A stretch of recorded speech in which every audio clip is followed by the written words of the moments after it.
მომისმინეთ ბოლომდე, რადგან რასაც ახლა გაიგებთ, დარწმუნებული ვარ თქვენს მომავალს შეცვლის. მოდი დავიწყოთ.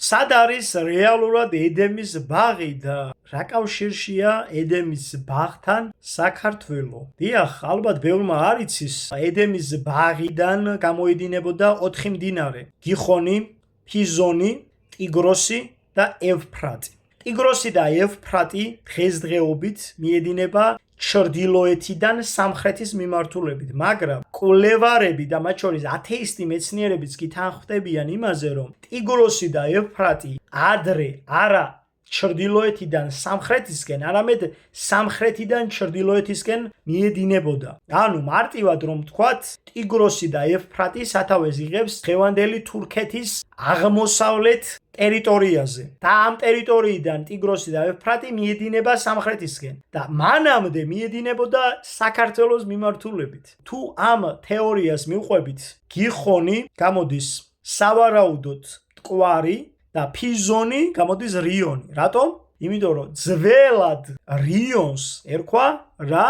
ფაზიონი და ფიზონი და ფაზიონი. მე მგონი ვთანხმდებით, რომ ერთი და იგივე ტოპონიმიკაა. ფაზისი ასევე ერქვა ქალაქს კოლხეთში. ანუ რიონი არის ფიზონი ბიბლიური, მტკვარი სავარაუდოდ არის გიხონი და ტიგროსი და ევფრატია ისევ. და ამ 4 მდინარიდან 3 სათავეს იღებს დღევანდელი ტაო-კლარჯეთის და ლაზეთის მიმდებარე ტერიტორიაზე, ხოლო მეოთხე სათავეს იღებს საქართველოს ჩრდილოეთში. ედემის ბაღი მოიცავს 4 მდინარის კალაპოტს.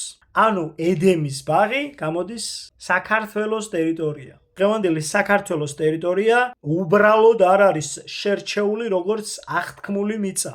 რას ქვია აღთქმული მიწა? აღთქმული მიწა იმას ქვია, რომ მეორედ მოსვლის შემდეგ საქართველო გადარჩება. ეს ტერიტორია იქნება 64, რომლისკენაც დაიძრება ყველა, ვისაც თავის გადარჩენა ენდომება, მაგრამ საქართველო შეიფარებს მხოლოდ იმათ, ვინც იქნება ამ მიწის ღირსი. გენეტიკურად და სულიერად. მე მომისმენია ბევრი ადამიანისგან ამბები იმასთან დაკავშირებით, რომ ხვამლის მთის მიმდებარე ტერიტორიაზე ბევრი ისეთი მცენარეა, რომლის გამოყენება შეიძლება მრავალი მძიმე დაავადების საწინააღმდეგოდ და იქნებ კოლხმა მედეამ, რომელიც მედიცინის ფუძემდებელია, სწორედ ედემის ბაღს მიაგნო და ედემის ბაღში არსებული მცენარეებისგან ამზადებდა წამლებს. არც ეგ არის გამორიცხული. ალბათ მაგიტომ ისწრაფოდა სოფლიოს თითქმის ყველა იმპერია საქართველოსკენ, რათა დაემორჩილებინა ეს ტერიტორია. ხალხის გაწყვეტა სურდა, მაგრამ ტერიტორია თავისთვის უნდოდა. ბაბილონის გოდოლის ამგები ხალხი უფლის რჩეულიერია? სოდომი და გომორას ხალხი უფლის რჩეულიერია?